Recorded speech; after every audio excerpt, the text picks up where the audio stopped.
gentlemen, it's time to meet the cars and stars of NASCAR's second 20 years. The front row belongs to the Alabama gang, with 1983 Winston Cup champion Bobby Allison and his younger brother Donnie in the Haas-Ellington car.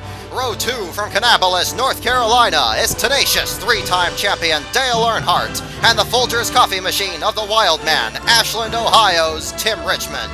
In row 3, with a combined 305 wins between them, it's seven-time champion and seven-time 500 winner Richard Petty, and the Silver Fox, 1976 Daytona champion David Pearson. Row 4 has the Junior Johnson machines of three-time series champion Darrell Waltrip, and Alabama speedster Neil Bonnet is carrying the Budweiser colors. Row 5, it's newcomer Ron Bouchard, winner of that thrilling Talladega finish in '81, and '69 Daytona champion Leroy Yarborough was the first driver to win the 500 with a last lap pass. To row 6, it's the '73 Winston Cup champion and 1975 Daytona winner Benny Parsons, and Charlotte's lead-footed Buddy Baker, winner of the fastest 500 in 1980.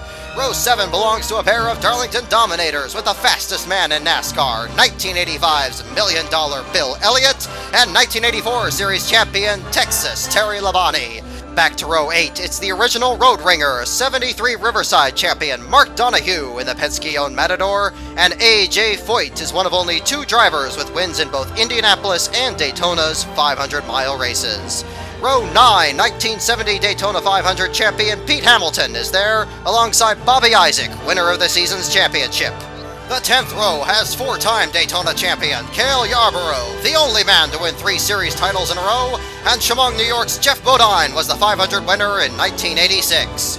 Row 11, it's Dick Brooks in the same car that gave Plymouth its final win in '73, and Lenny Pond, who also scored the only win of his career at Talladega 5 years later. Row 12, it's a pair of West Coast Riverside champions with two-time winner Ray Elder in his Dodge, and the second Wood Brothers machine of 5-time winner Dan Gurney. Row 13, Virginian Ricky Rudd rolls out in Bud Moore's Motorcraft Ford, and second-generation racer Joe Ruttman is in the Kenny Bernstein machine.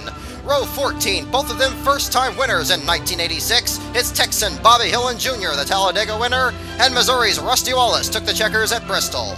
Row 15 has two surprising pole sitters with longtime independent campaigner J.D. McDuffie, who won the pole at Dover in '78, and 1976 Daytona 500 pole winner Ramo Stott.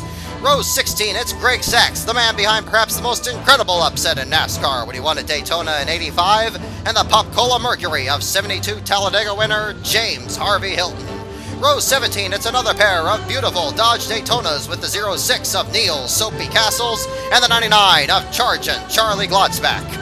Row 18 has the green machines of handsome Harry Gant in the Hal Needham car, and the 68 of Janet Guthrie, the first woman to race in the Daytona 500. To row 19, it's another pair of upset winners with veteran short tracker Jody Ridley, who gave team owner Junie Donlavey his only win at Dover in '81, and Canadian Earl Ross won at Martinsville in 1974. It's an all-Tennessee row 20 with the number 14 Chevy of Coo Coo MARLIN, and from the Grand Ole Opry, the number 42 Dodge of part-time racer Marty Robbins. Row 21 is where you'll find the red number 39 of Raymond Friday Hassler, and Cecil Flash Gordon is there as well. And in row 22, with the most famous sideburns in NASCAR, it's Buddy Arrington in car 67. There's your cars and stars from NASCAR's second 20 years.